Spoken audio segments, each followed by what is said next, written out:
Greetings, Internet. Yeah, you only got my face for a very short period of time now, I promise you. You know what happens with our esteemed leader? Puss, there in the wilds, camera broke. He's had all sorts of comms issues and problems in SA, but he's persevering and he's putting together great videos, as is the case today. Today, Chris is in conversation with Lieutenant Paul Zach Garratt. Zach, as he's known by all his friends. Today's chat goes about Zach's time at 32 Battalion, specifically about the Recce group, the founding, and also the first skirmish that the Recce group were involved with, the first contact. So, no more of my waffle. I do trust you're going to enjoy this, and I do trust you'll leave us good comments and good likes and share. Thank you very much for joining Gus and Zach. Hi Gus, thanks for the opportunity that you've been giving me to express my life and times in my short military career. Of course, back in 1976, we were all called up to do military service, and as it goes, they changed it from 1 year compulsory to 2 years compulsory, and that had a lot of bearing on what I was going to and not going to do. And so when my call up came, I was called up to Wansai in Bloemfontein, and with that, it was quite a bit of a flip, because we had one of my best friends was back from infantry school, and he was now a lieutenant at Wansai. So we met up with him when we were still writing our matric exams, and he just happened to say, listen, when you do get to Wansai, I won't see you till you get there, but when you do get there, just tell whoever's there you want to go to infantry school. If you're going to do the 2 years call-up, then you need to spend the rest of your career and second year as an officer or an NCO preferably, so that you can at least enjoy your second year in the army instead of being chased around as a troop for 2 years. So we ended up getting on the train, Mill Park, getting off in Bloemfontein. Of course, there's chaos on both sides. Everyone's nervous, everyone's scared, but it all came out quite well, because I was very lucky right in the beginning, and Lieutenant Gav Drysdale, who was my good friend, managed to pick me to be going to infantry school, and with that he also became the training officer for all the candidates going to infantry school. So number one, it was fantastic, because we were not going to be staying at one side, so they moved all the candidates who were going to infantry school into tents.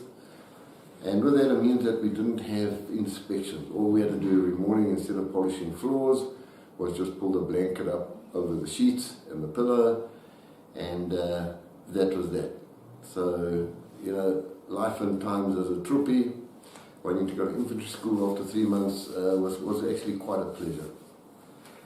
With that, I enjoy my different sports while I was at school, and within the first week they had a sports day, an inter-company sports day, and although I don't look at it now, but I used to be quick in those days. So what happened was that we all went to the sports day, and of course I won the 100 meters, and then I was chosen to represent Wansai at the inter-brigade against the Parabats and the Panzers and everybody else.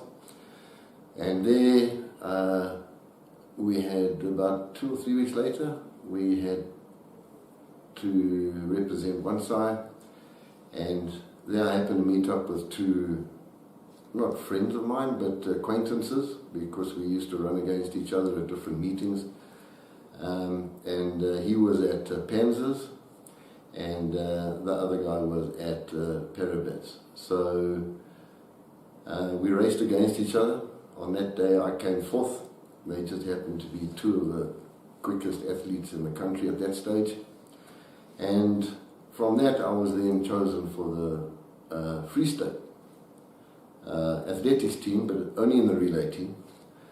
And so what happened was that we had to go every day.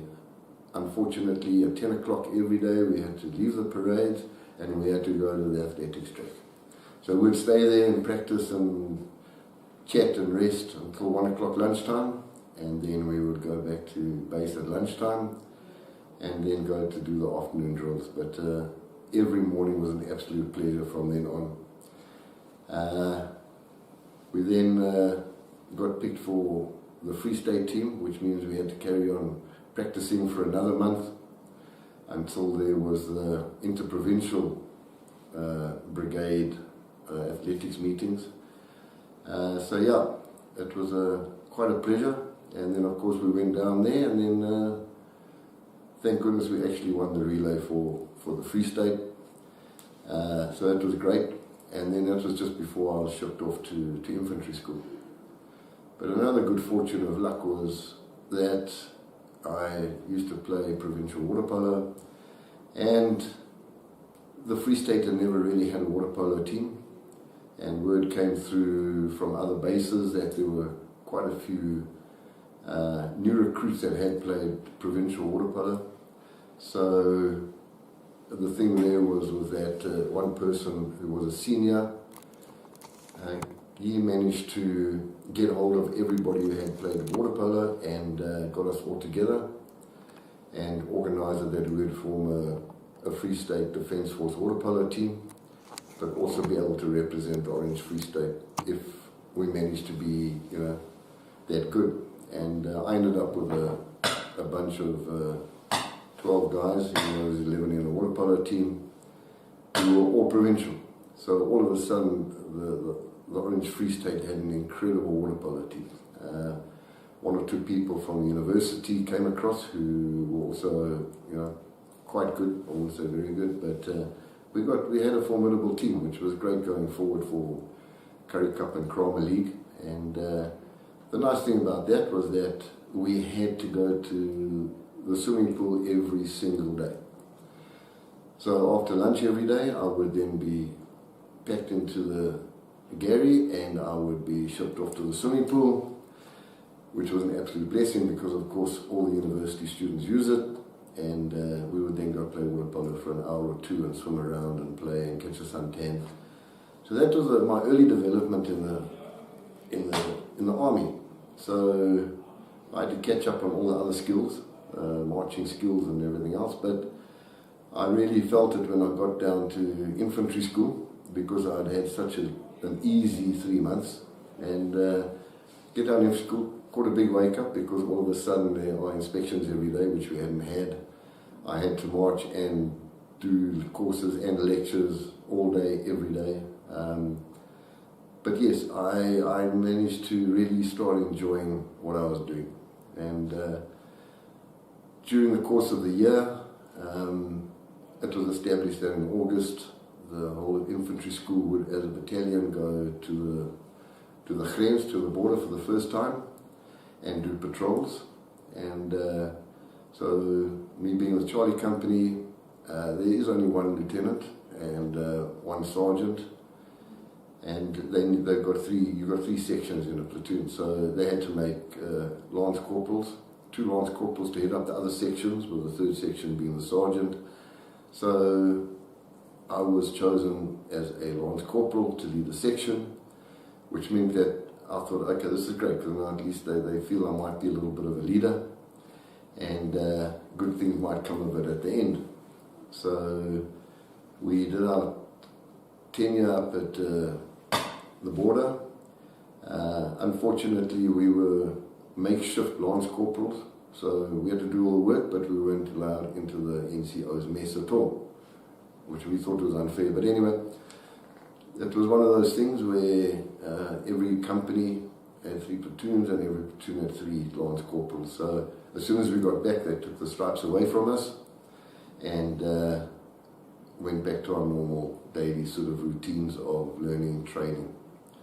So with that, it came about that one day we were sitting there and we were all called up on this parade ground, and Commandant Nell from 32 Battalion was there, and he was recruiting for 32 Battalion, and he was recruiting for a new 30 Battalion Reconnaissance wing, and the new Reconnaissance wing was something totally new, and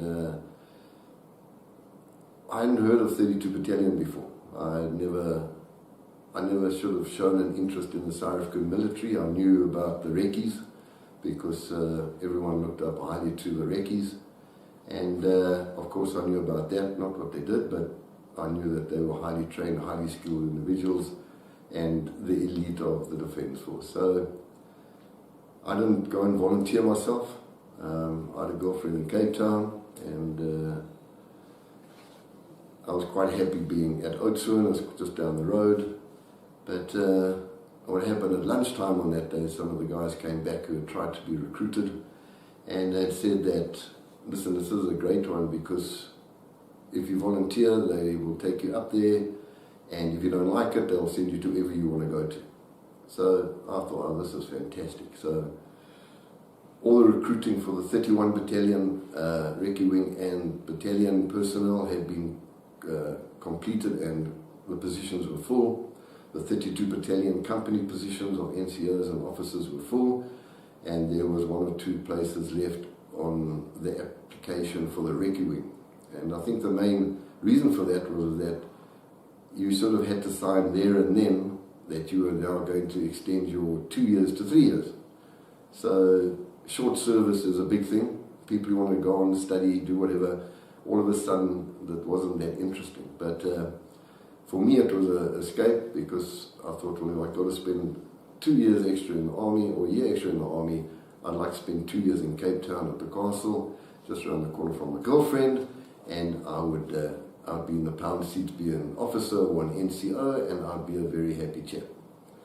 But things happen, and I signed up, I got accepted, and we got a couple of days leave before we all met at Garratt, and we shipped up. That's the first time I met any of the reconnaissance wing, or any of the battalion guys as well. I knew one or two from being in the same company as me, but not as a personal friend or anything. And from when we arrived at Rundu, it was quite clear that it wasn't going the way I wanted to go, or even the way I thought it was going to go. I was very proud of who I was and what I'd done.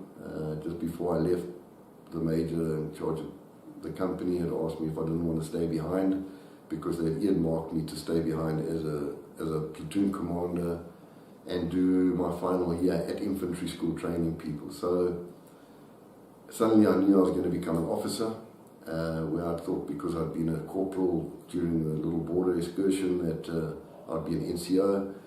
And I started feeling good about myself. I started getting a lot of confidence in myself. And when we did arrive at Rundu, the mind was changing. All of a sudden, there were these real sort of incredible guys who were as green as me, and here we were all together going to do something that we would never normally have dreamed of. And so the first few days were hectic, from Rundu getting to Buffalo, getting issued with all our new stuff and all our new equipment, and then being pushed straight into selection. And the selection of, as they said in those days, was basically molded on one reconnaissance selection. So they really, laid into us, and it was a very, very tough selection. But at the end of it, I think out of all the people that started, there were 14 of us left at the end of selection. And I was quite proud of myself. And by this time it was leading into December, and all of a sudden the thoughts of not being there had gone. And the more I did with the crowd of people that I was with, the more sort of everybody started accepting each other, and it became a little close-knit bunch basically from the first week. And from there we went and did we went down in the training areas, but we were trained by 2 highly professional soldiers from one Reconnaissance, who came in and gave us the Klein Tactic or Minor Tactics course, which was invaluable because going forward, that is what kept us alive. And you know, when you have people like Diedrichs and Kloppers from one recce doing the training, it is absolutely fantastic. And although it was hard, it was sleepless nights, it was 3 weeks of solid training. The amount that these little greenhorns had got over and above our infantry school training was, and junior leader training was incredible. And this changed the whole insight into what we were going to do and how we were going to be developed. And then of course we did survival and bushcraft also from Fort Delpies.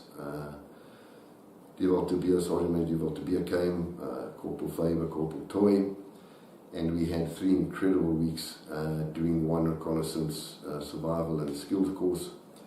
And this really, I think, was what bonded us and banded us together, because it was an incredible course, and at the end of it you felt comfortable enough to be able to, after those 6-7 weeks, go into the bush and take care of yourself. You had the tools given to you to be able to go it, and I think the training from that, yes, it was invaluable, and that was the start of basically me at the recce wing. So with that, all of us were shipped down to Amwoni, and that is where we were told that that is now going to be our base. And that's going to be the rest of our next 2 years, 2 and a bit years, based at Amwoni. It was very secluded, very private. No one knew about who we were, what we were doing. Even most of the company people at 32 Battalion never saw us, never knew what we were going to be doing, and before we shipped off, only afterwards found out who we were and what we actually were there for. And basically, yes, it was there to relieve the Reconnaissance Commando operators in the area, and be able to work directly with the battalion companies in the bush, going in doing recce's, and then being able to lead those companies to the targets that were meant to be taken out. So yes, we did a lot of training. We had a staff sergeant called Blue Kelly, who was in charge of the group in the beginning, and Ron Gregory, who was his sidekick. And so we arrived, and so we started training. All the training that we had done on the Klein Tactic course, we then were given our troops.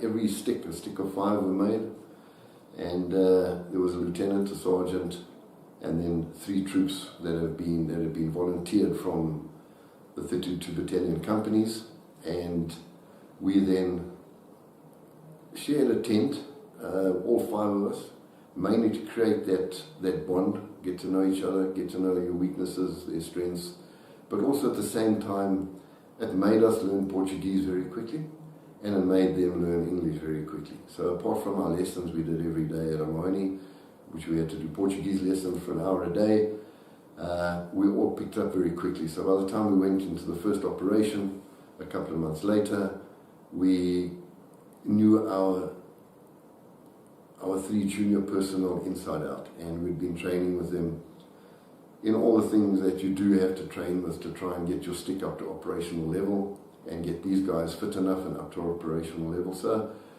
it was an interesting time those first couple of months at Amwoni. We didn't see any action, we didn't know what we were basically waiting for, but it so slowly grew on you that, yeah, you're actually waiting to get good at what you're meant to do. So in the meantime, we were learning a lot of other aspects about ammunitions, about demolitions. We were learning about all the different kinds of handguns, rifles. We had a beautiful collection. And so we started learning that side of it. At the same time, they were actually making new equipment for us, new webbings, new backpacks, and also collecting everything that we could possibly have for doing our opses.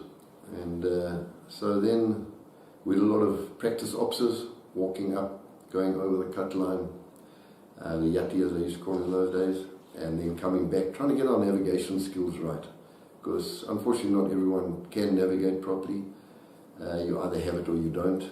I think my good friend Frankie Furry and myself, we used to have competitions to see who came out closest to the target after a 10 or 15-kilometer walk through heavy bush, and it was quite a nice thing because a lot of the guys used to just get lost. So when we used to go in, of course, it had to be pinpoint accuracy where you were going to, and even though sometimes chopper pilots let us off in the wrong place, you just had to find your way back and find your right place. But yeah, it became nice because a lot of the other sticks depended on, if we were working together, depended on, you know, 1 or 2 or 3 of us to actually get them to where we were meant to be going and get them out again. So navigation skills became sort of imperative, and we spent a lot of time looking at stars, walking at night, learning the different means of how to walk at night and come out as close to your target as you possibly can. So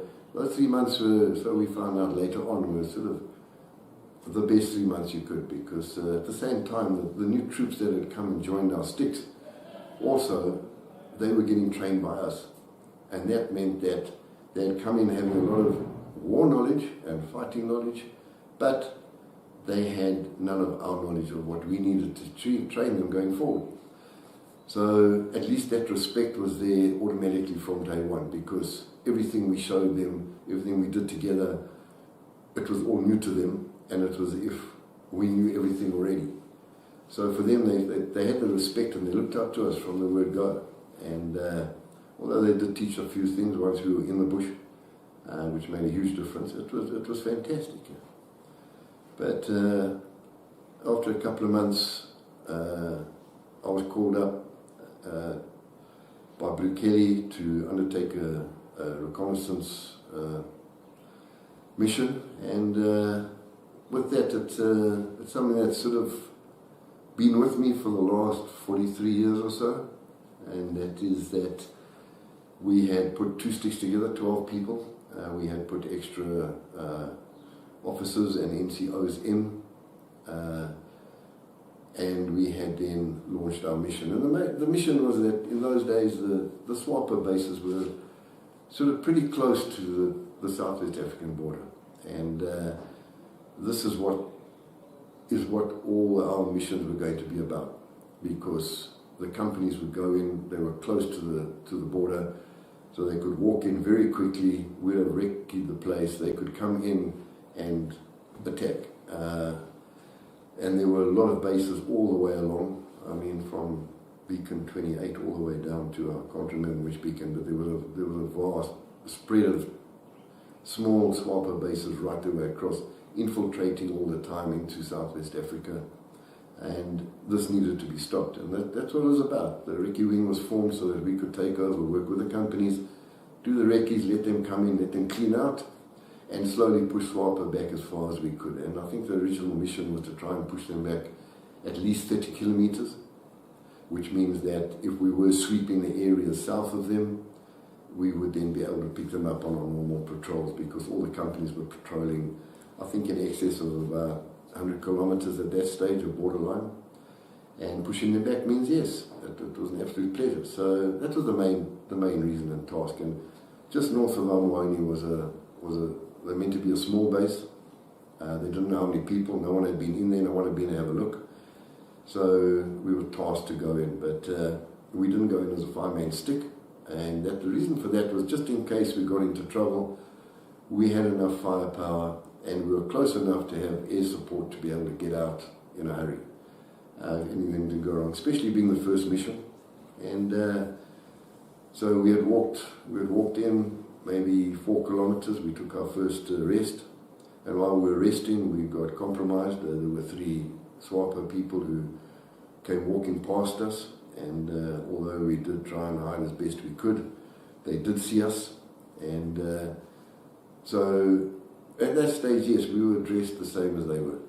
That was the whole thing, so that if they did see us, they would know if they were us or not. But on this particular day, yes, I think they were the only people south, and they must have rushed back to the base to go and tell their commanders that there were, South Africans in the area.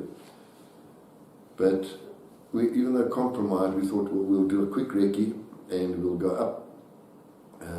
And then last night we will go into hiding, and then in the morning the main thing is to see how many vehicles, if there was vehicle movement coming in from the north, and where the roads and stuff coming in from the north were. Basically try and see how big the base was and walk out the next day.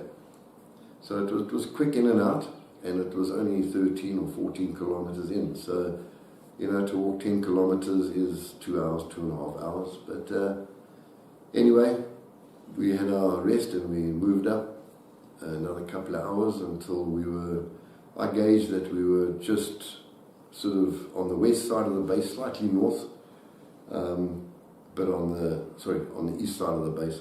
And we were pretty clued up. We had good signs of what roads were coming in, and I decided that instead of doing a dog leg, when we did hold for the last time, there wasn't enough cover, and that we would have been seen straight away if anyone was tracking us.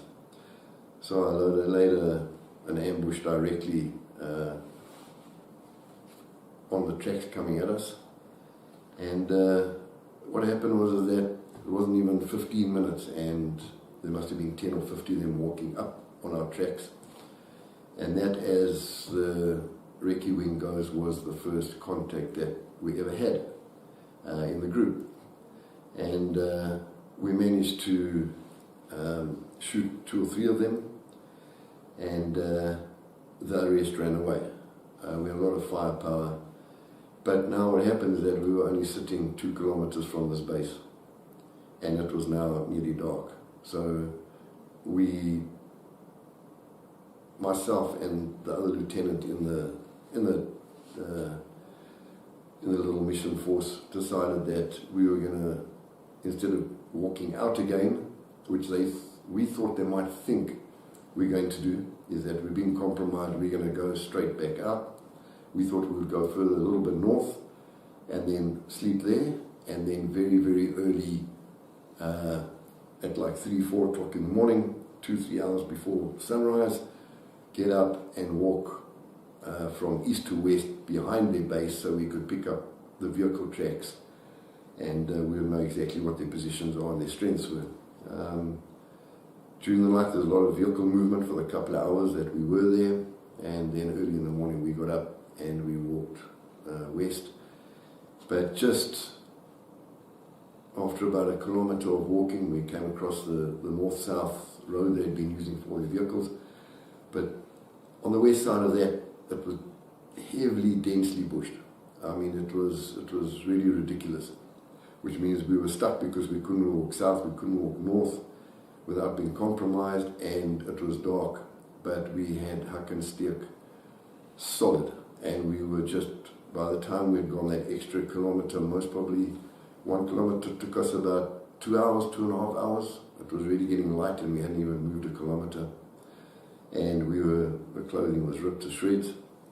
But we eventually got out of the thicket on the other side, but by then we knew there would be trouble coming, and that's what they had done. They had tracked us, they picked up our tracks, they saw we went across, they knew in which direction we were going, and from there we managed to get to a small waterhole, which was sort of on the northeast side of the Shona, with the main part of the Shona going down to the south. Very big Shona, and it was there that there was a herd boy with cows watering them at the waterhole. So although we didn't need water, we couldn't move without being seen. If we'd been seen, the alarm bells would have rang, he would have run somewhere, and they would have known exactly where we were. So we were in ambush position, as we always did when we went into rest mode. And we thought, well, let's just wait till he's gone, and then we can move off in the direction we wanted to move off in, without having to go across open areas of a Shona. But for us to move from there, it would have been a bit dangerous.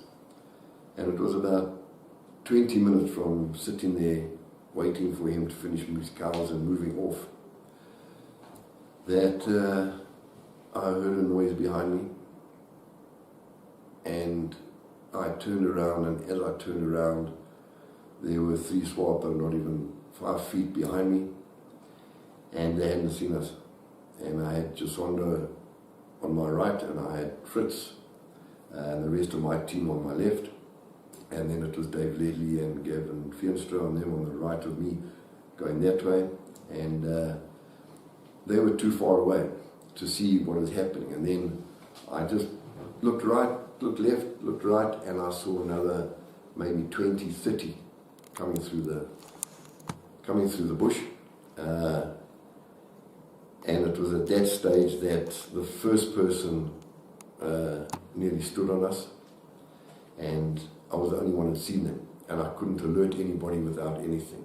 And I turned around and shot at these guys, and straight away everyone just started shooting at the cows and everything at the bottom. They didn't know what was going on until they heard all the noise behind us, and then everyone had to turn position, find neuter, and it was a heavy fire we were coming under.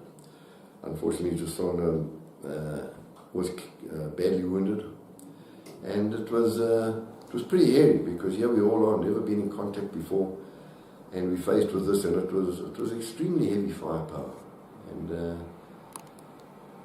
eventually it all quelled down, and I think with our machine gunners and our mortars we managed to subdue them. I think they retreated a small way to regroup.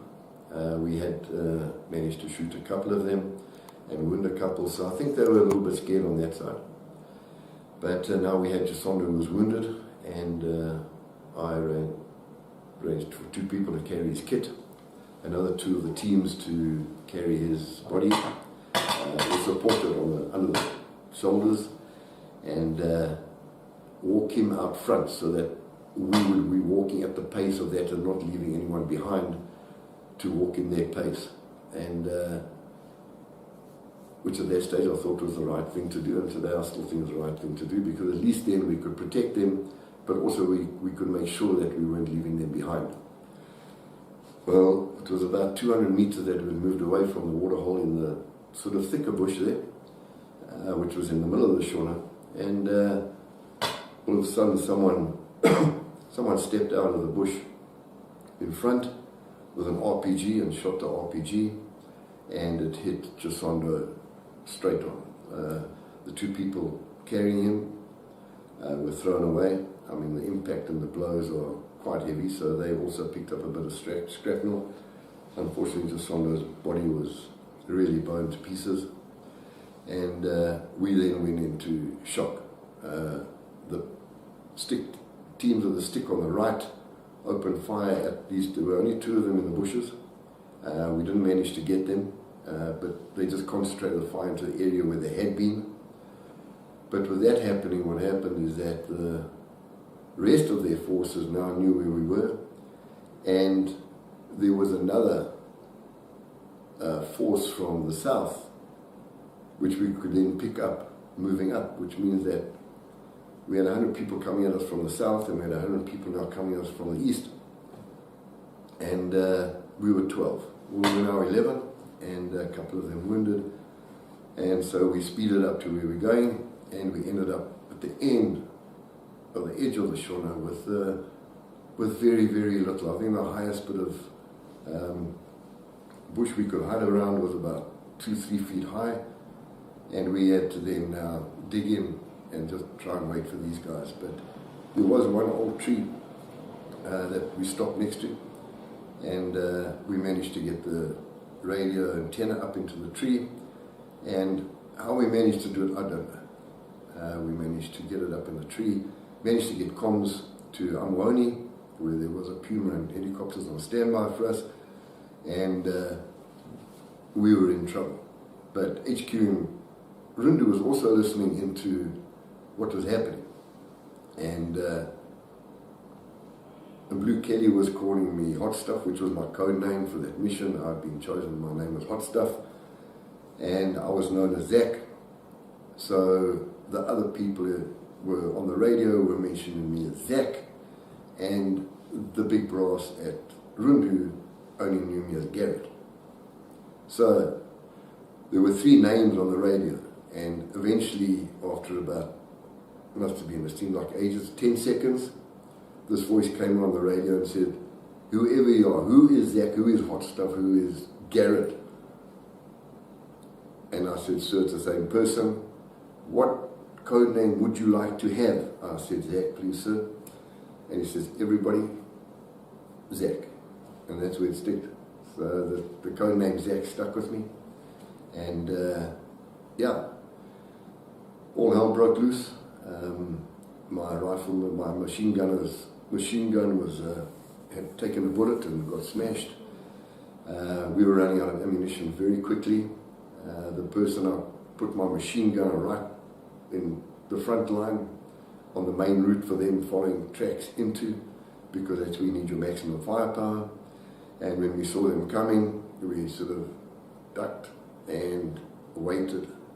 And then we could hear them, and then I gave the order to fire, and the machine gun didn't fire.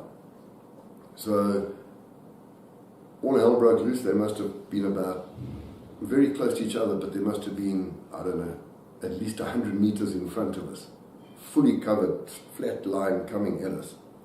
And we had Dave Ledley, who was on the mortars, and if you're firing mortars that are, you're wanting to drop not even 30 meters in front of you, that's quite scary, because you end up watching them going up and coming down, and they sort of, there's no charges on because you want a minimum charge, and he had to lie down and plop them in because the mortar barrel was higher than the bushes that we were hiding behind.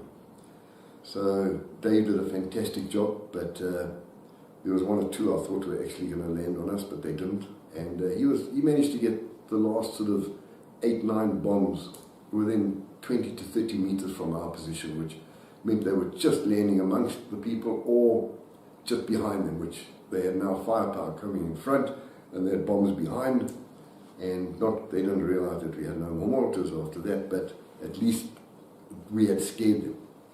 With that, Costin, our machine gunner, was left with a machine gun that doesn't work, and he was now calling to everybody to throw in grenades because he could see the guys hiding in front of him. They weren't even 5 meters away. So things you learn that happen is that when someone is burning, they are terrifying. And for the first time, the first grenade he took was his phosphor grenade. He threw it amongst them. There were at least 3 or 4 people that the uniform caught fire. They all got up screaming, running, which was nice, easy targets. But it put the fear of God into everyone else. But when that one went off, he had already thrown, in the next couple of seconds, 2 more grenades. So all of a sudden there were bombs behind them, bombs in front of them, and we just kept throwing all our grenades to him because he could see where they were, and he just kept throwing grenades. Long story short, cost him for his bravery. We put him forward for an Norris Crooks, and from that mission I think he was the first one to get it. So, you know, it was a terrible moment for us, but what it did is that between what he had done for us with not just the firepower, because we had run out of ammunition, just with the grenade going off and the mortars behind them and the guys burning, these guys retreated. And I don't know how far they retreated, but it all just went very quiet. There behind us was at least a 500 to 700 meter open shona, but completely open, as was the only way out. We knew they had us covered, and they knew the whole of the southeast was full of them. So I just said to both sticks, if we stay here, we're going to die. It's as simple as that. We can't hear the choppers. If they come at us in the next 5 minutes, we've got no ammo, and we are going to end here. And if I could hear the gunships, it might have been a different matter. But we couldn't hear the gunships. We didn't know how long it would take for them to take off, to get there. And I gave the order to retreat and move directly across the shore in a westerly direction.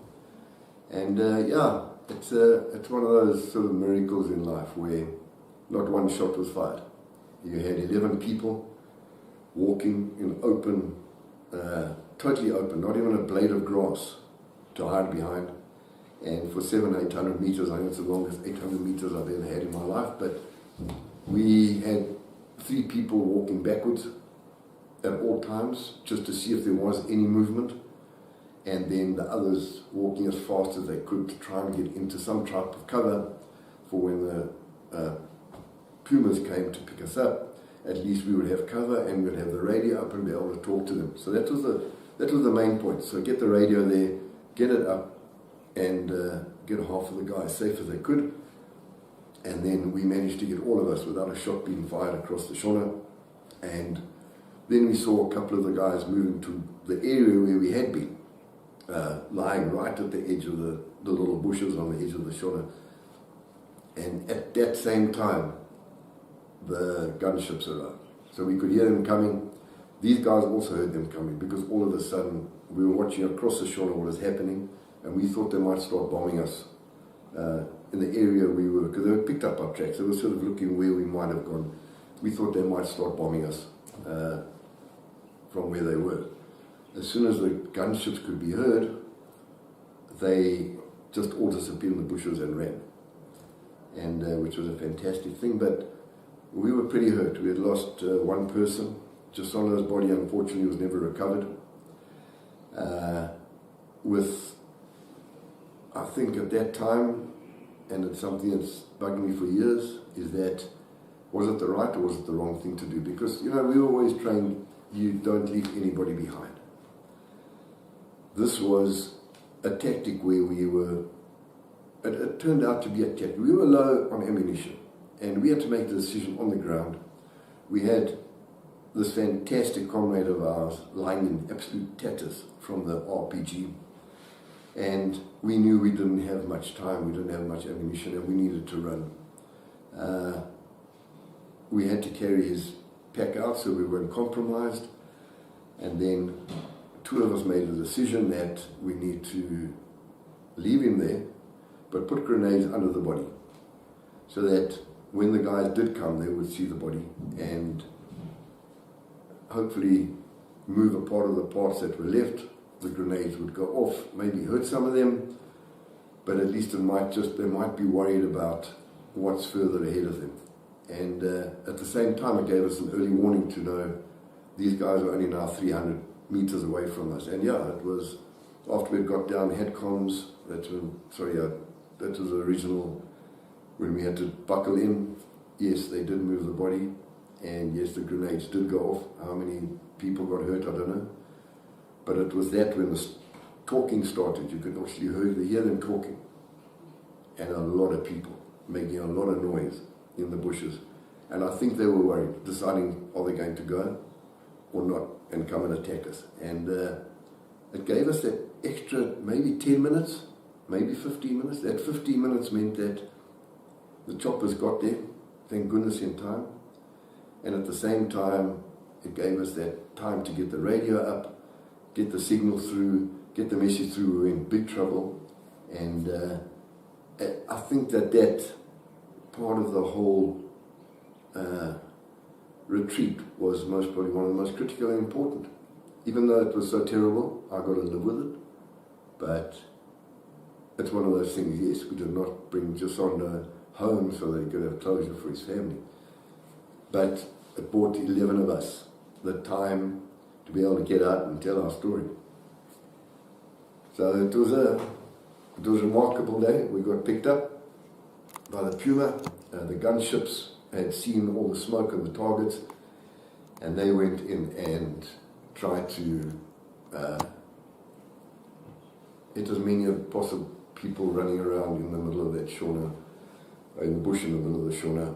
They could pick them up quite easily from the air, so while they were doing support, they were busy shooting into the area, and we were loading all the wounded onto the helicopter.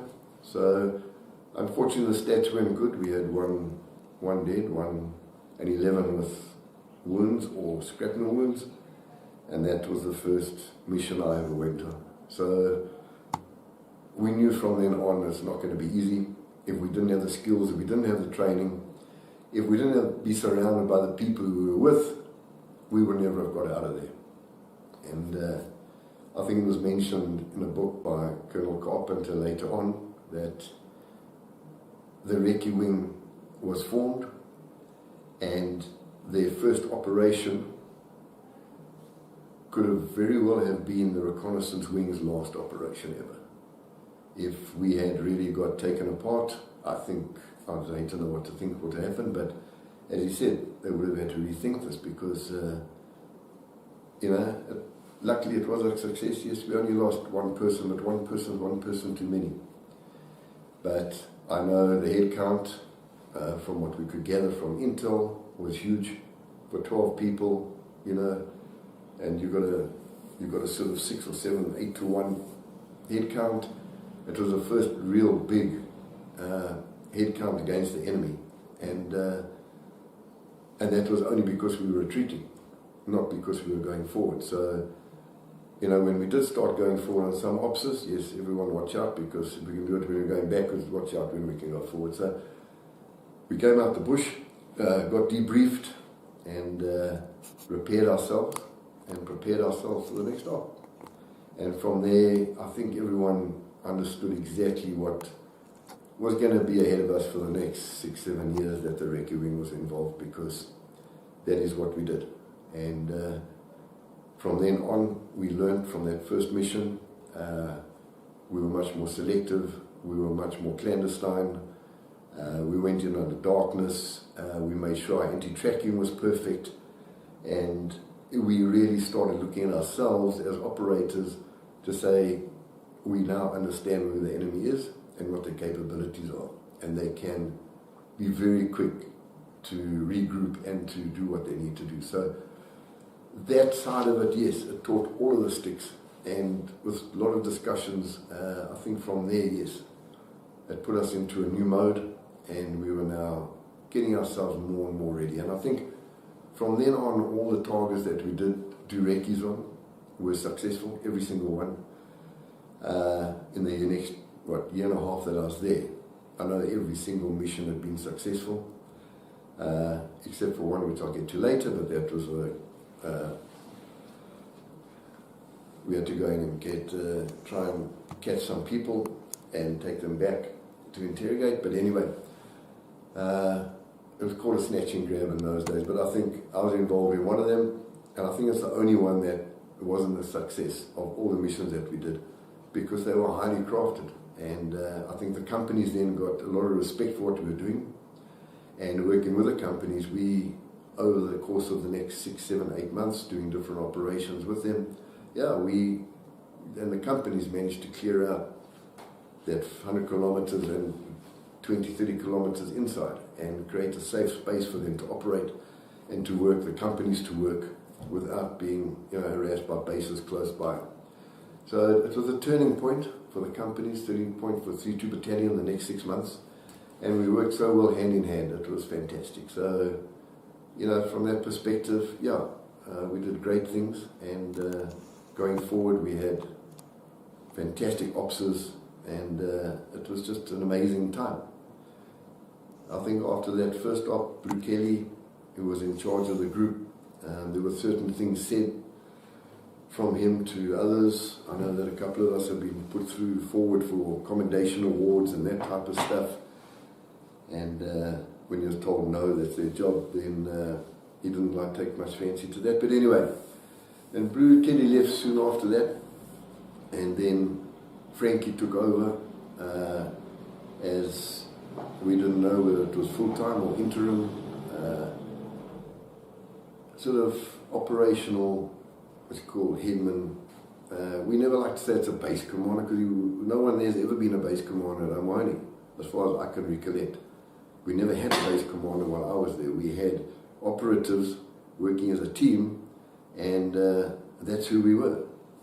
But with it came some incredible opses over the next 6 months, and then in that period, either I would be back at the base with my teams training, or while Frankie was in the bush, or he'd be back in and I'd be in the bush. So it was a nice way of doing things. But as 20-year-olds having that responsibility, not only that, but to organise your own operations.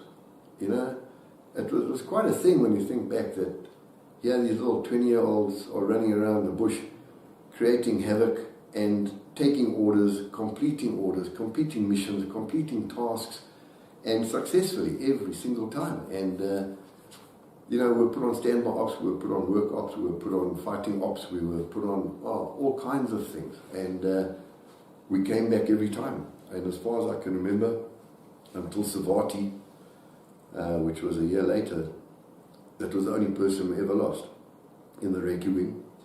And the whole time I was there with Savati, only 2 people in the whole Recce wing. They were you know, both junior people, but that's not to say that they weren't the best in what they did.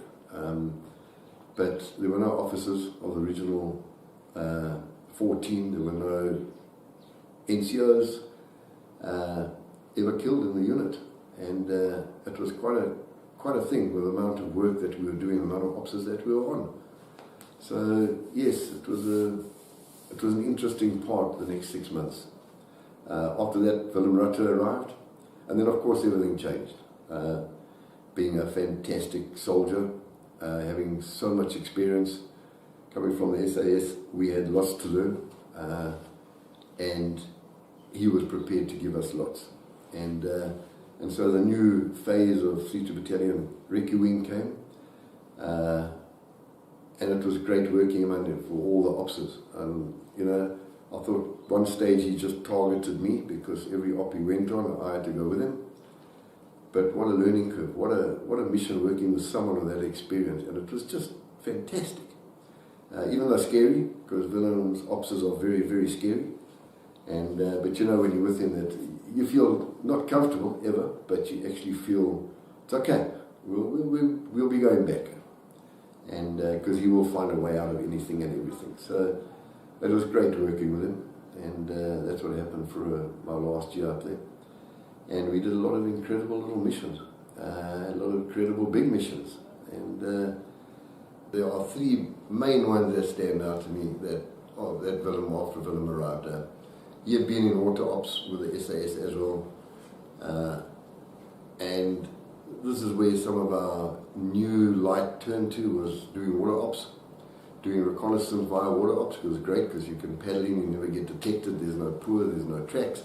So if you can paddle in and then walk from wherever you get off, the short way to check a base out, it's an absolute pleasure because they do trek for tracks every single day, they sweep the whole area. But this way, yeah. So any ops around and about the Kunene or the Kavongo or anything else, we try to start using water opses. So with that, we got Kleppers in, we got Zodiacs in. I think anything Willem wanted, because of success that had already been done by the Recce wing, we started getting, which was great. And so anyway, 3 of them memorable missions that and recce's that I went in. The first was a snatch and grab, where 2 teams went in,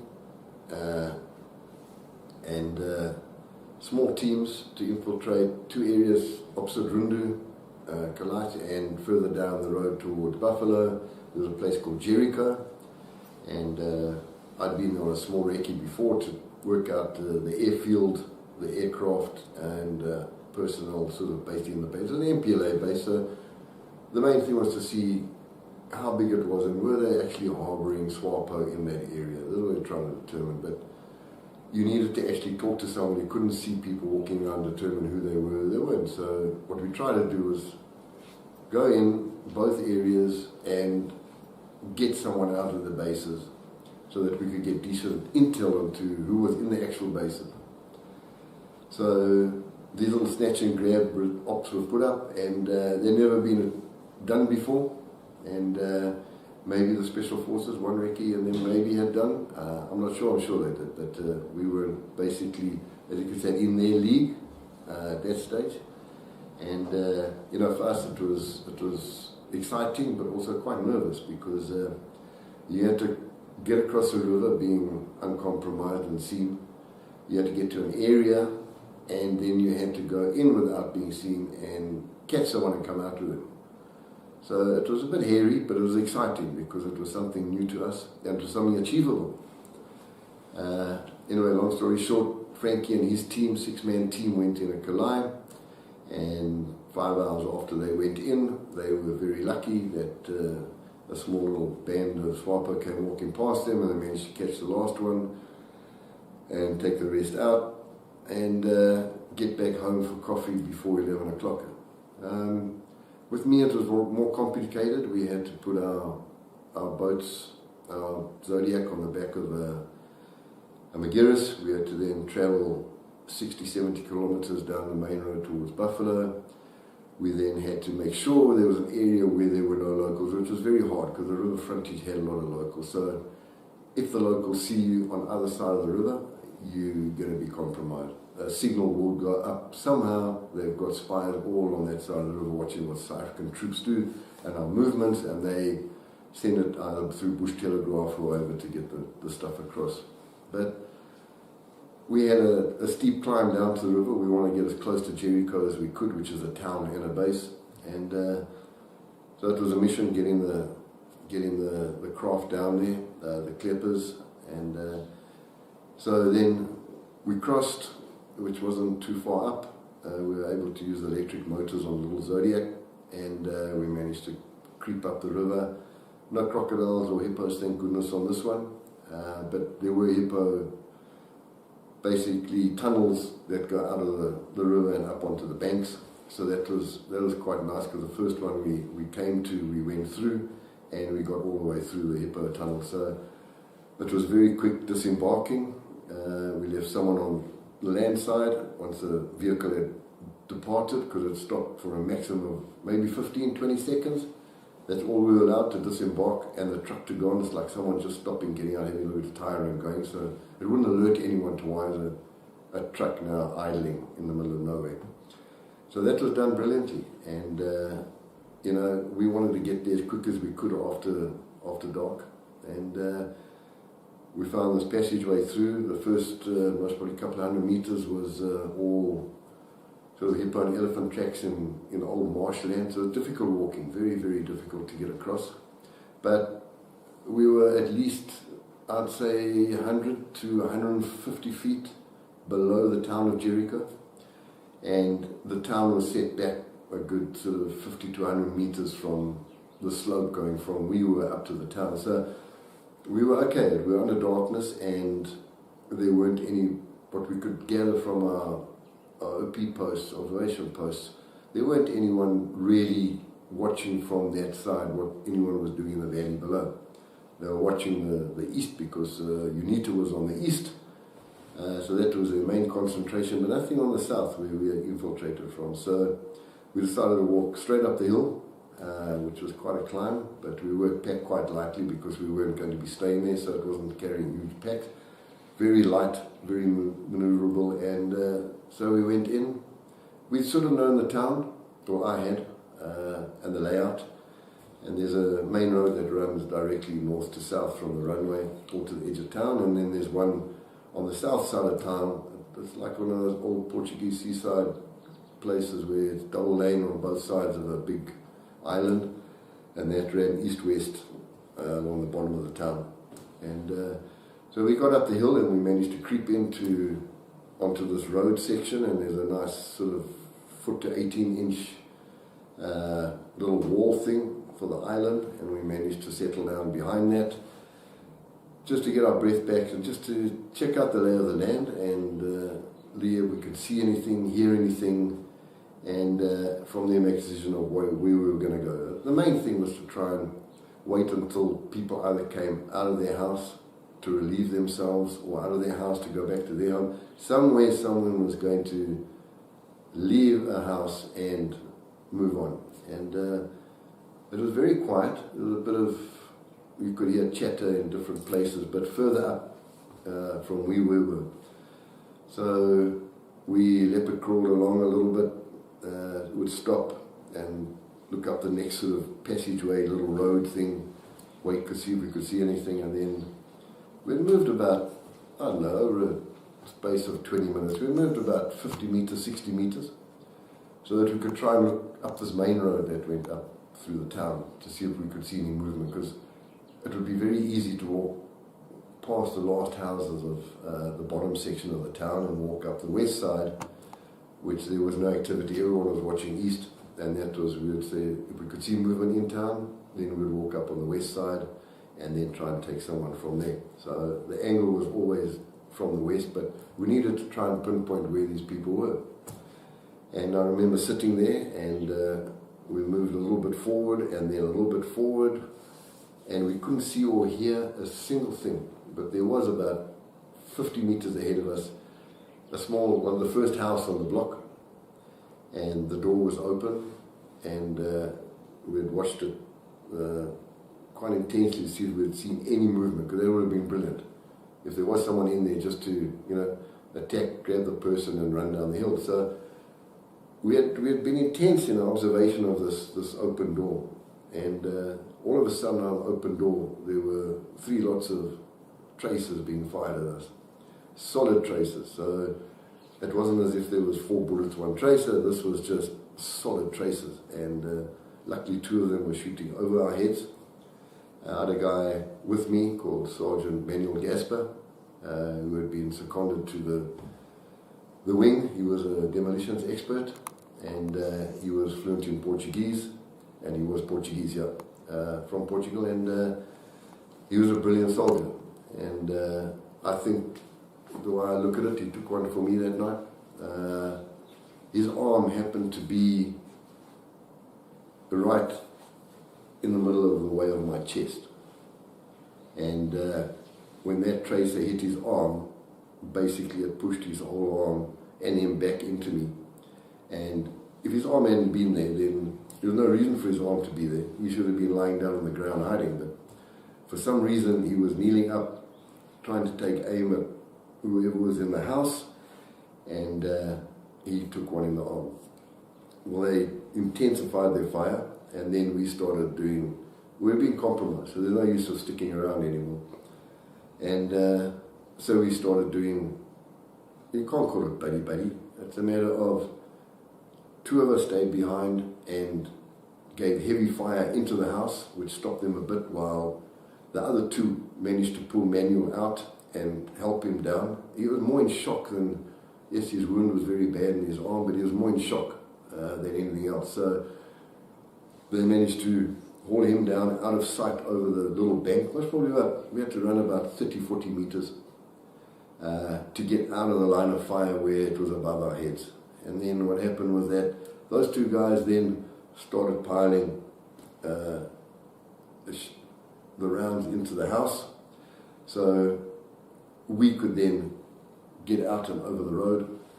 So we all managed to get out okay, which was at that stage quite a big deal, because we could hear a lot of movement and a lot of people. All of a sudden, we had only gone, it's a matter of, I don't know, half a minute, I think. That's all it is. You know, it's just a huge firepower exchange. Someone's shot, get out of there, run across the road. Next one's firepower, go across the road, maybe a minute. So it's very quick. But these guys were onto us and after us fast, because they must have thought that UNITA's coming in to do something to them.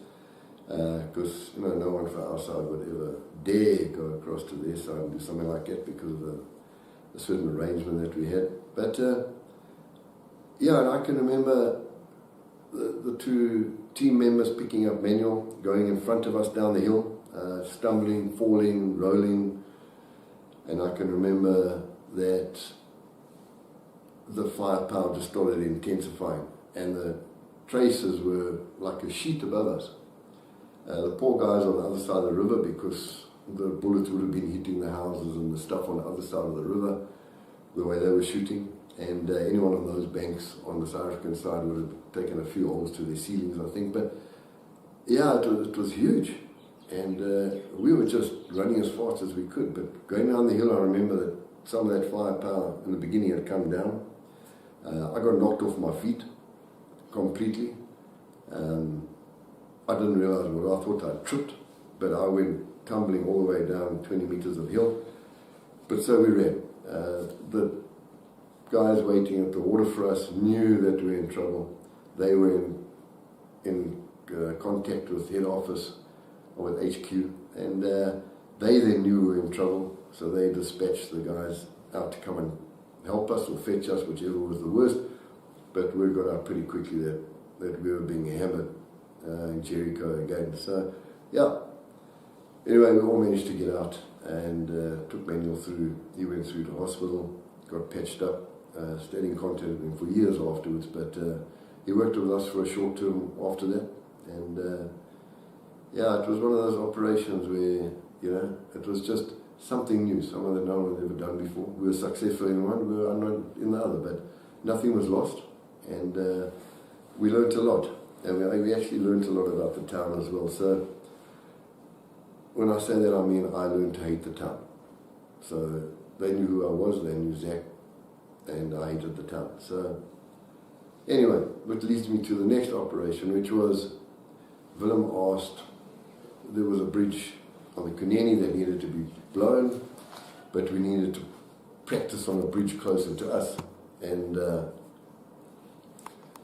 bridge at Jericho was right there, even though heavily armed, heavily manned, and very difficult to navigate that part of the river because it's where two join together.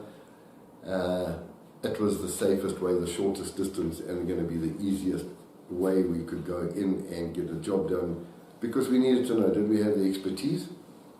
Had we learned enough on demolitions? And would be able to complete the task with the equipment we were given and provided with. So that was it. At the same time, we worked as a double for UNITA, because MPLA wouldn't be able to get across, and they wouldn't be able to bring their supplies and stuff down and everything else. So it would be a 2-in-1, but we could get a job done and have a good practice session while we're doing it. Anyway, so we did practice plenty, setting up all the different explosives needed to blow a bridge, how to get them in there. I mean, it was huge. There were just a couple of us, and no more could be taken. The guards were not even, at that stage, not even 50 meters from where we were paddling, because two people had to paddle to keep the klepper going, while the other person was tying these huge charges on the pillars of the bridge with Cortex, and that's what it was. So it was a matter of high intensity, very quiet, but it took us 2 days to get up there, and it was always a worry. You've got a lot of stuff on your back that, if it goes boom, it's going to go boom big, but we had to take this bridge out. So we tried on trees, big trees, trying to knock them down, what we needed, what is the minimum charge we could use, trying to work out, when the bridges were built, because the Portuguese built those bridges in the old days, what kind of reinforcement it would be, and so that we could actually, do it damage. And that took quite a while we were busy practicing knocking trees down, but we got it right, and it became a successful op. And it was one of those where you don't know what's going to happen, you don't know who's going to be there, and to have pulled that off with all MPLA sitting there, you can hear them talking while you're holding on to the pillars and laying all these charges, and you've got hundreds of kilos of PE4 going into milk crates tied around these pillars with Cortex. I mean, that's scary stuff. And then, speaking of Willem, which has been great about being at this reunion, because speaking of Willem the other day, I just mentioned the bridge and the blowing of the bridge, and had he ever been back to that area, and it came up, and he said, I can't remember who it was, but somebody stood on a mine when we were doing the operation. And he said, I could just remember who that idiot was, and I said, it was me. And he looked, he says, you? I said, yeah, it was me. If you can remember, I was just on top of the bridge. We laid all the charges. You were busy laying out all the Cortex. You were coming back at least 50 meters on the one side of the wall, so that you were covered from the explosion. And you were busy setting up the detonators and charges for the Cortex. I had to come up over from the north side, up over the road to get down to where it would have been safe. And when I came up over, there was a landmine in the road, and we thought we had been compromised, but luckily everything had been done. All we had to do was detonate, because I saw the landmine and all it went was poof. But it was so quiet that everyone heard it, and Willem heard it, and he couldn't work out what the hell had gone on, you know, because we were sure they could hear it, that all the guys on the other side of the river could hear it, all the sentries, and he was like, they're helling because I stood on a mine. But, I mean, who stands on a landmine and gets away with it? So the detonator, it had been planted quite deep, very old, and for some reason that detonator went pfft, and I'm here today to tell the story, otherwise I will not be here today to tell the story. So we detonated the bridge, everything was done, ran back, paddled back, took on some hippos and crocodiles on the way back, but it was an incredible successful mission, and it was one of those, it wasn't the second one of many that we did, but notably with Willem in charge, doing something out of the ordinary. I mean, it was really, it was the first time for everything, and no one else in our unit ever blew a bridge after that, you know. No one ever did a snatch and grab after that first snatch and grab attempt. You know, things like that where, you know, we've been there, we've done it, we can do it again, anytime, and we know how to do it, and it builds confidence in everybody.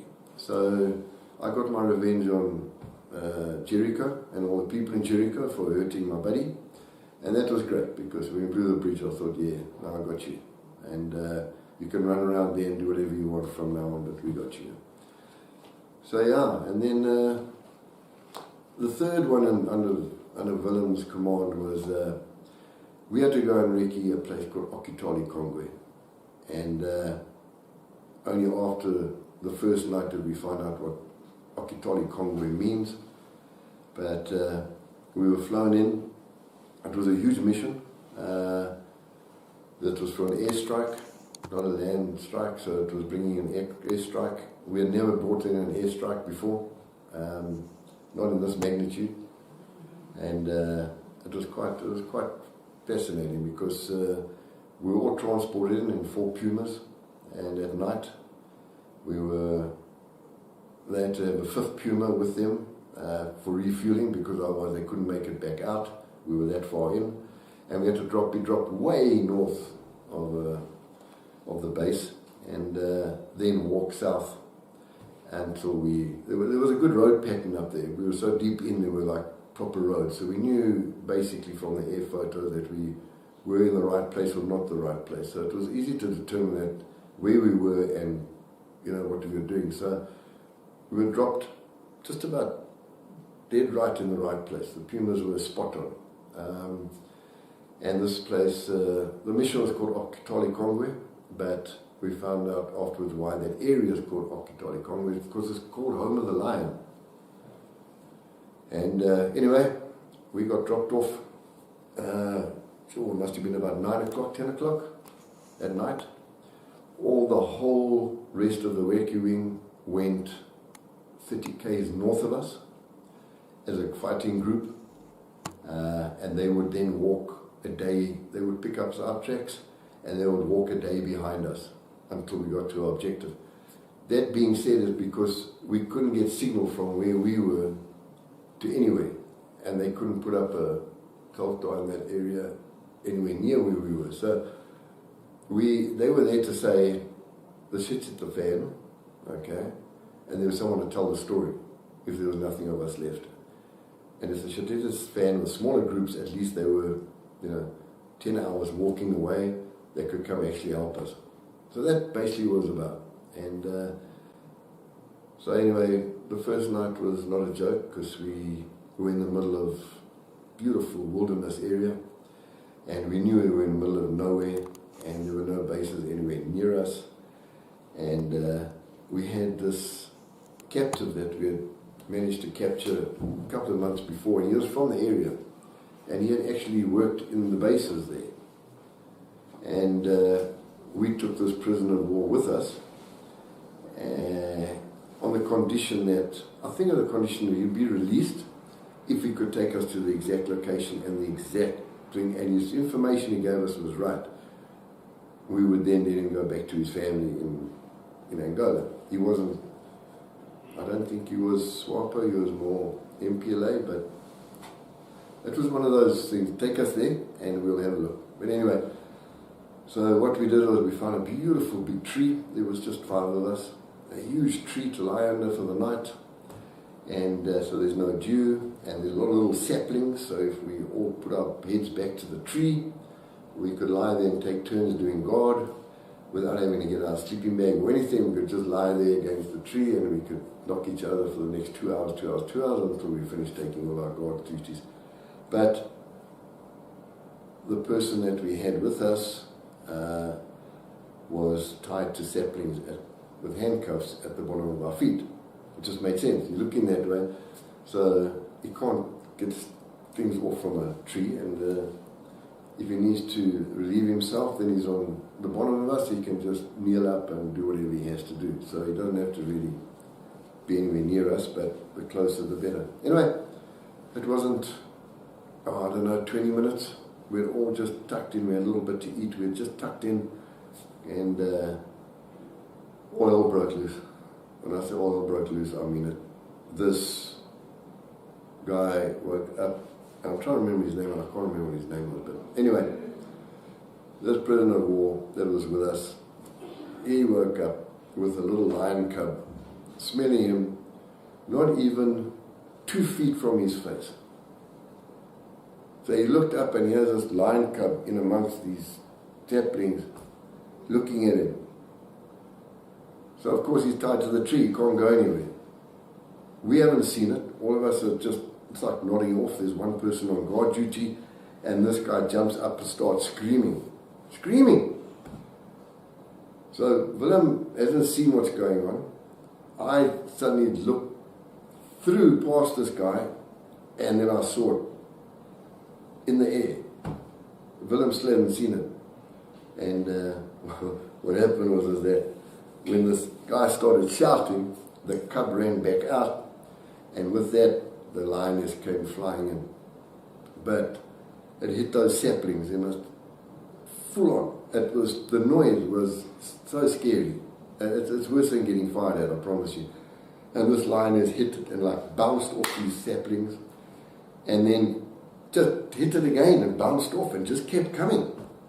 And at that time we had all gone behind the tree and left him there where he was in the saplings. And we were all hiding in the tree. We couldn't do anything. We couldn't shoot. We couldn't compromise it. You know, and it was afterwards it's a joke, but oh man, it was so scary. And anyway, the lioness is standing there with her cubs, maybe 15, 20 meters away. There's like a big, like a beach, like a sand area. And she's standing in the middle of that sand area, looking at us. And the moon's full, and she's standing there, looking at us and not moving. And so I think Willem gave the command to throw a smoke grenade, because it's not loud, but it makes a little bit of a noise when the detonator goes off. So we were hoping to throw that smoke grenade and it goes poof, and the lioness gets a fright and runs away. So anyway, it's pitch black. Whoever it was reached in, took out the smoke grenade, threw it, and it was a phosphorus grenade. So all the veld starts catching light. So you don't want to bring anyone to the awareness that there's a veld fire going on. So we all go running out to try and stamp all these burning pieces of grass wherever, but the damn stuff doesn't go away. So phosphorus just sticks on you. So even on your boots, you stand on with your boots and everything, it just sticks on the bottom of your boots. So it's a horrible thing. And especially when you're trying to stamp out forest fires, you wish you had duck's feet you could do it with. But all of a sudden, we're busy looking at this fire and trying to kill all these little spark ups all over the place. And this lioness hasn't gone away. She comes and says, "How's your uncle again?" So off we went, hiding amongst the things. She sort of did a mock charge at us and went back away. We managed to put out a few more fires. She did another mock charge and went away. And then we decided to untie this guy from the sapling and tie his hand behind his back and leave the area as fast as we could. So off we trundle and this lioness, Willem I think was in the middle, I was at the back, taking guard, and this lioness just didn't stop. She just about 30-40 meters behind me, and she followed us for at least 3 kilometers, and then just suddenly stopped. She just sat down. So that must have been the end of her territory, I don't know, but all of a sudden she just stopped, sat down, and I walked another 100 meters, had a look, she hadn't moved, walked another, and eventually I said to her, listen, she's not following us anymore, so can we find somewhere to sleep, because it's getting late and we need to really start motoring. So anyway, we found a lovely another place to sleep, put the radio up, sent a message to the group following us to say, this is the RV, beware of the lions. Now we did this in Morse, so the bases picked it up, you know. Now no one knows what this code word is. Why are we using code word lion when they're all looking for these code words? They can't find this code word lion anywhere. And we just tell them, don't stop here, just careful of the lions. So they didn't understand it. Well, they sort of got it, but once they walked through the area, they understood what it was like. But so anyway, we got rid of the lioness. It was quite scary, but off we went to do our mission. So we walked down and we picked up a base, which this guy knew straight away. It was about, I don't know, I can't remember, maybe 50 kilometers north of the big base we were going to do the air attack from. And it was big. And we had to just have a look at it and leave it alone, because we couldn't touch anything there without being compromised for the airstrike, and the whole mission was the airstrike. So at least he wasn't talking nonsense. This was their major training base, and this was like the HQ set back 40-50 kilometers behind the main base, and the support team behind us would actually arrive in the area the same time as we are calling in the airstrike. So we walked down, we located the exact positions of the base we were going to attack. It was big. It was a 5 kilometer by 5 kilometer base, as far as I could remember. All tunnels, all different things. You could see very little from the air. All you could see was vehicle movement coming in and coming out to the area from various points. So we knew that that was the vastness of the base, basically, the width and the depth. And there wasn't much movement south. So south of the base, there weren't heavy tracks going down to another place further south. So Willem had done all the debriefing and everything else as far as the ops was going with the Air Force and everyone and the controllers, so that they'll have their ducks in a row. They'll know what day, what time, and when to expect a call from us. And we would then be able to guide them straight into the base. And it was amazing for me, because without having done the airstrike before and having all these, first of all, Impalas coming in bombing, then the Canberras coming in with their 1,000-pounders and bombing, it was just one of those things where the trees you're sitting in shake, you know. And our whole mission there was throw the phosphorus grenades, let them see where you are. We had the Impala up top guiding them in on the airstrike. He picked us up straight away, and as far as an airstrike goes, you know, successful.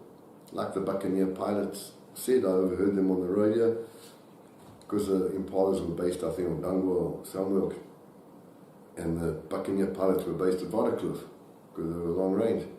And we were listening on the radio, and they said, cheers guys, we're going back home for breakfast, enjoy.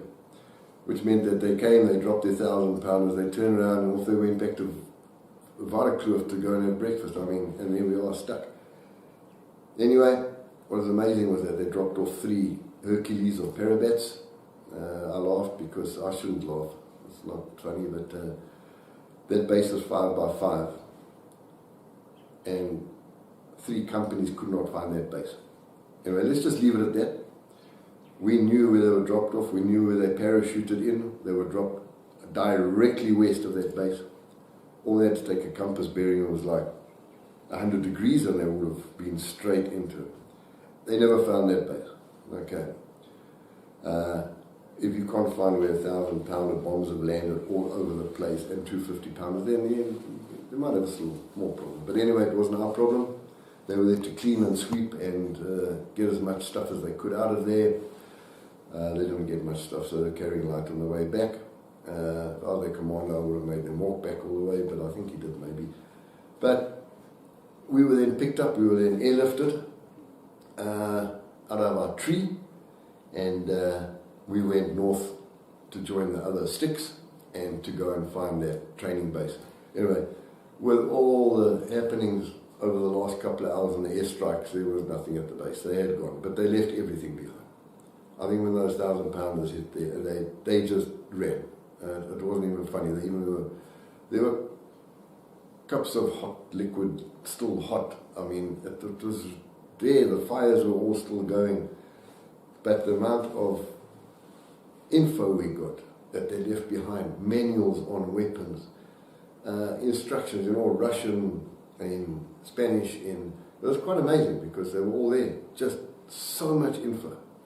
And we had to sort through. There's a lot of small stuff that we picked up everywhere, because I think the main stuff was at the base, but they left weapons behind. They just dropped everything. We got a lot of clothing out of there because they left all their stuff, own stuff behind. So we got a lot of their clothing, which was fantastic for us to use out of there, and it didn't have holes or blood in it. It was lekker. So yeah, so we swept the area over there for a day, and then we got airlifted out. And it was a very, very successful mission. And for us, it was the first, and wouldn't have been the last airstrike that we ever brought in as a wing, as a recce group. But yeah, those are the 3 memorable opses that I did under Willem's command. Then they really are memorable, and lucky I'm here to tell the tale still. And the next big one was the famous, infamous Battle of Savati, and that took on a whole new tune. Willem was doing all the reconnaissance, came up with a huge amount of hiccups. I was appointed to lead the battalion in to the drop-off points and the dispersal points, and then march.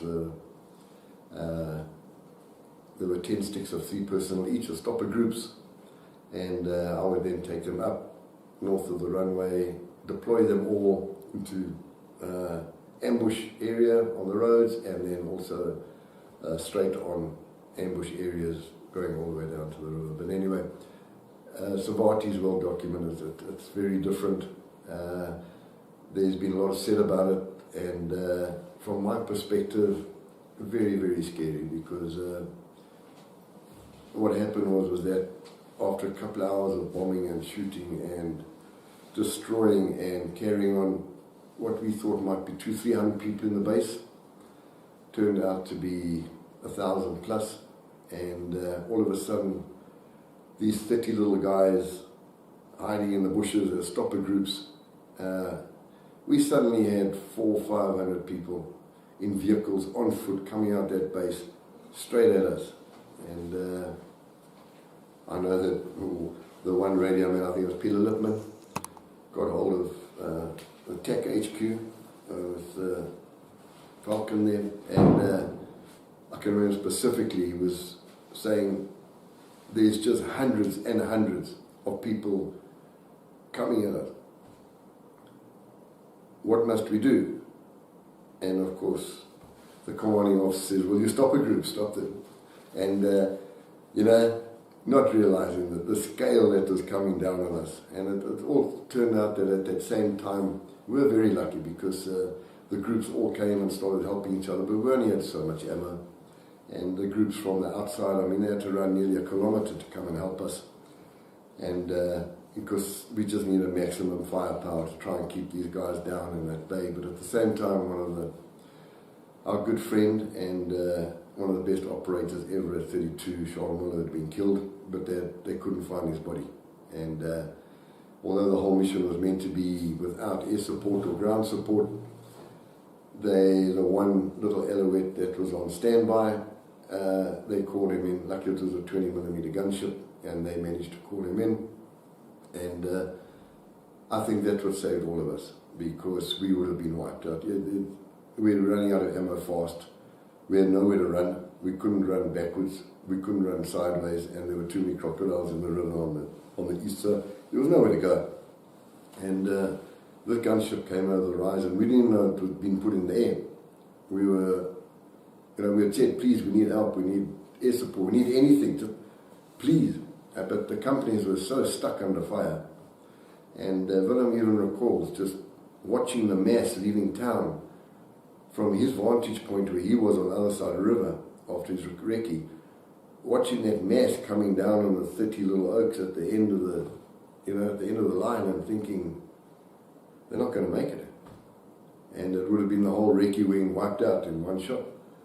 And the next thing, this gunship came up, and it's a matter of just directing him in to the vehicles, because if they had picked Charles' body up, it means they would have tried to get him out to have proof of who was attacking them. So we needed help on our side, he needed help, they needed help trying to get the vehicles to, be blown up and stopped.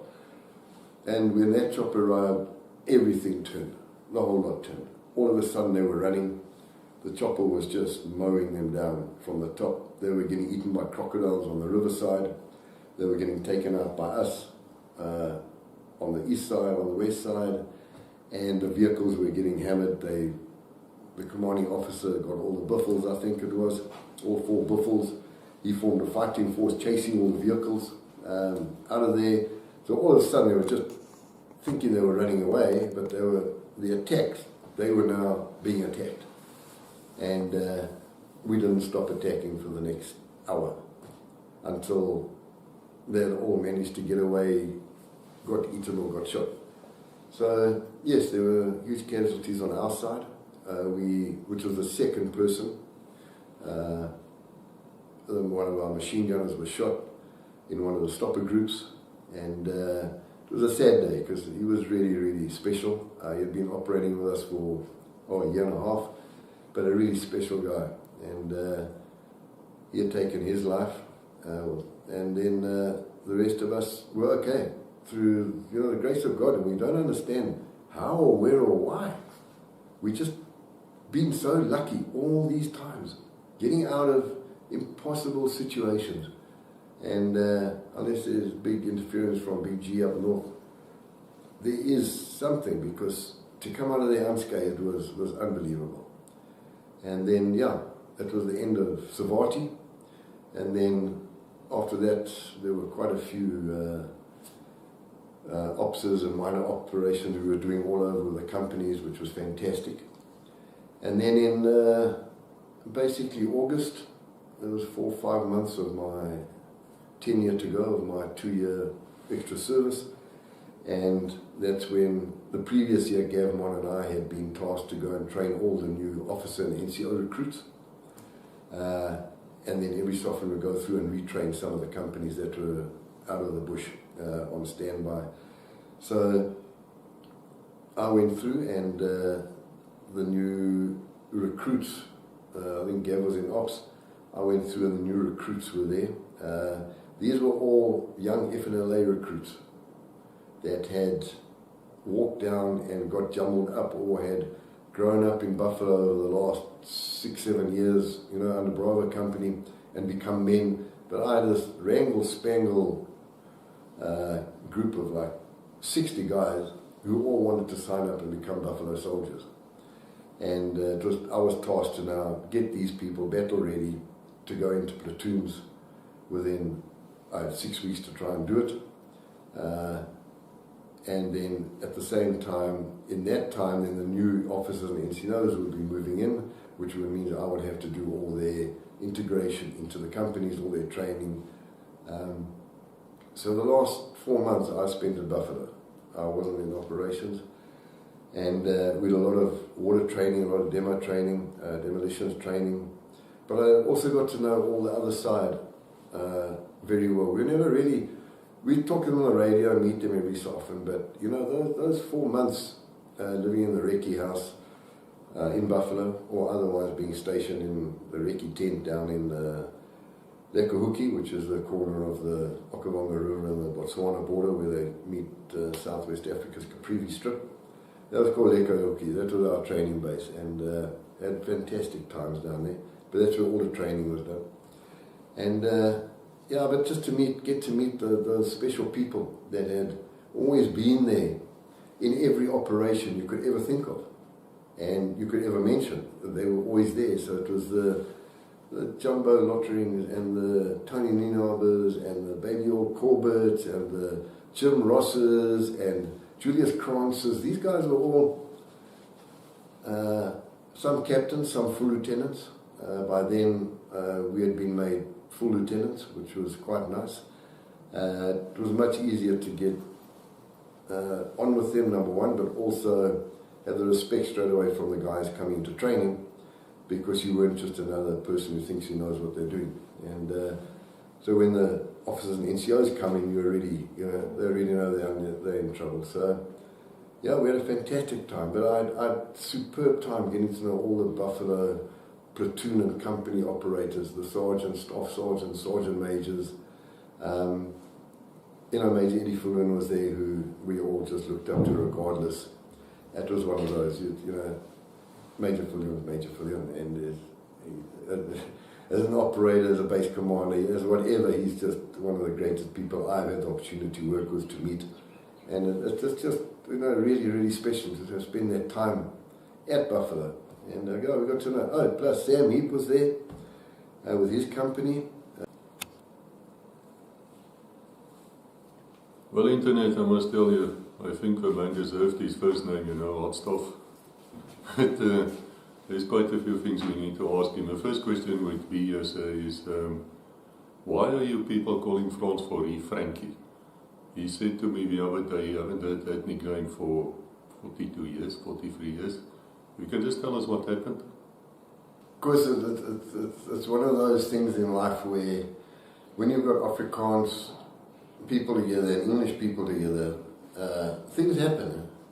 And anyway, when we were all at base, and Francois Ferry, as all the English people would say, Francois, I mean, it doesn't sound correct, Here's a recce called Francois, call him France.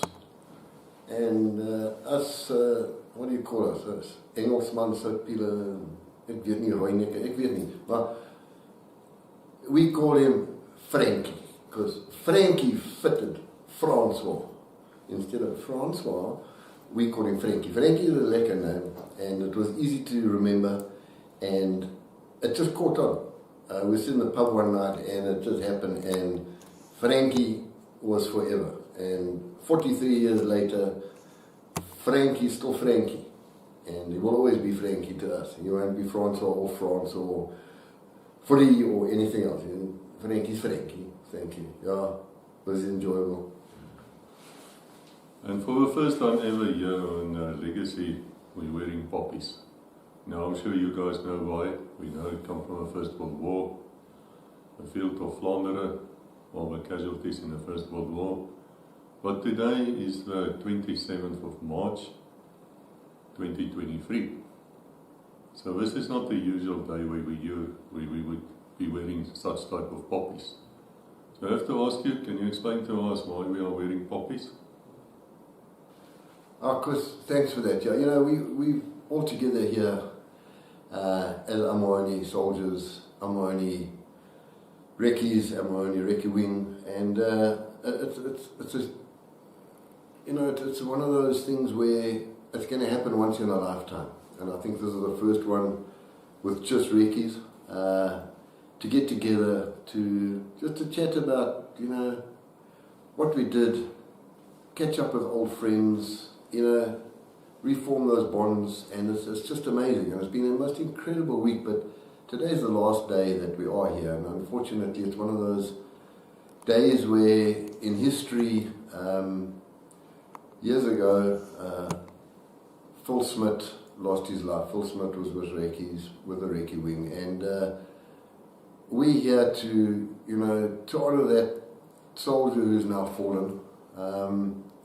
And yes, it's not anything to do with any of the world wars, but when a soldier falls and he's been one of us, we always need to remember what sacrifice he made, and sacrifice for not just us but for everybody. And he was always an integral part, and our best wishes go out to his wife, children, his wife, who's with us here at the moment, which is, you know, to meet Fiona, a lovely person, to hear all the stories about Phil, who was in his own right, you know, a man of all men, but at the same time a comedian par excellence, and just full of humor, but a really, really, really dynamic soldier at the same time. And we're here just to honor him, and I think it means a lot to all of us that we're able to do that. So yes, Chris, thanks for that. I must tell you people that we did make a separate video with Fiona as well, the widow. Andrew Whittaker did it. Thank you, Andrew. I really don't know, as I'm sitting here, whether it could be broadcasted already or is broadcasted in the future. But please have a look out on for it, because I understand it was a great video.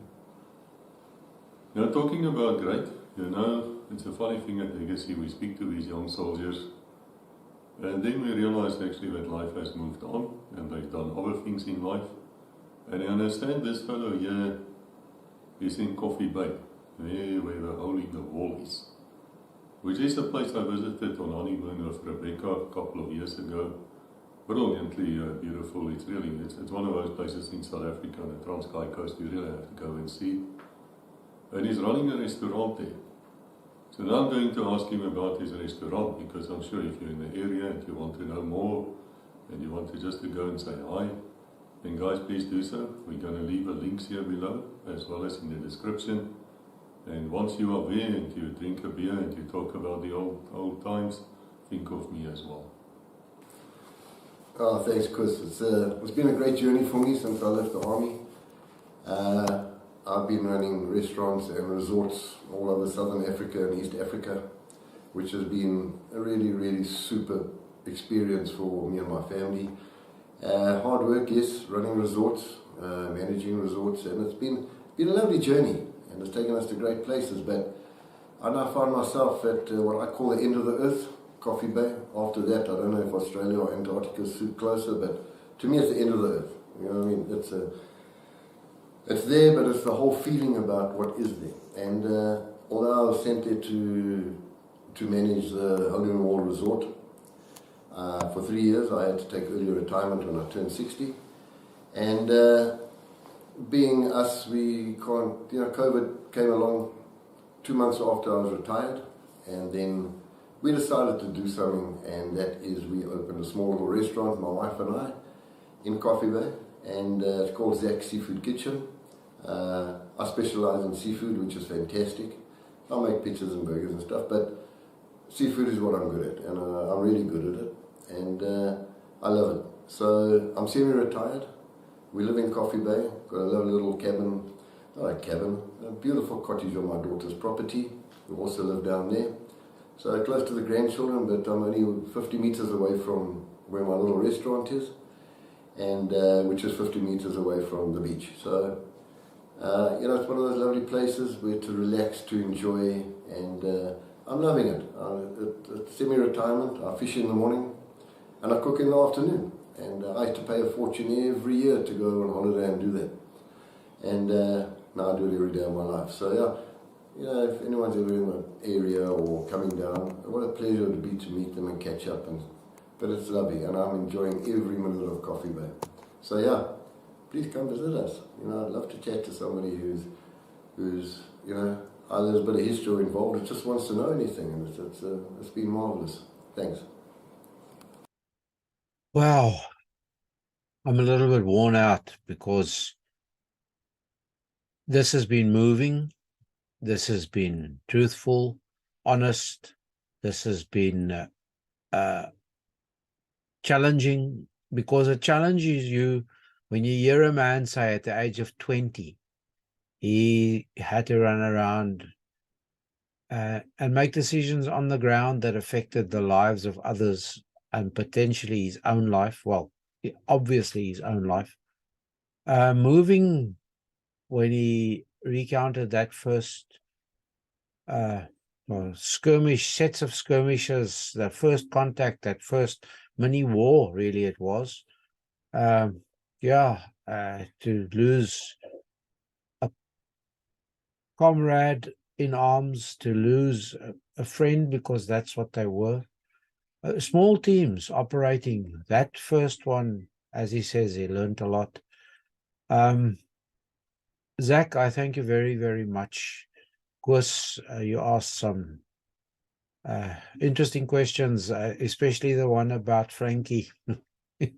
I was wondering about Frankie right through, and now I know all about Frankie. Well, we've met Colonel Franz before. Zach, thank you for telling us about why he's Frankie. And thank you for relating or retelling or sharing those momentous events, the founding of 32 Battalion, Recce Group, Recce Wing, call it what you will. I believe you guys much prefer Recce Group. The founding, and you were part and parcel of that, and you were part and parcel of the training and the first ops and the first river crossings and the first snatch and grab and the first bridge blow. And you stood on a landmine that you've survived to tell us the tale. And then you ended off by sharing the restaurant, a few pictures with us. And I really, really thank you. And I dream of Coffee Bay now. I haven't been there for donkeys years. It is a terrific place, I know that, and the Transkei, if I may use that term, because that's how we knew it. We will have to visit there and play on that beach if ever we have the opportunity. But I speak enough, I've spoken enough, and thank you for a very memorable edit. I love being part of this. And until we meet again, as we say here, God bless.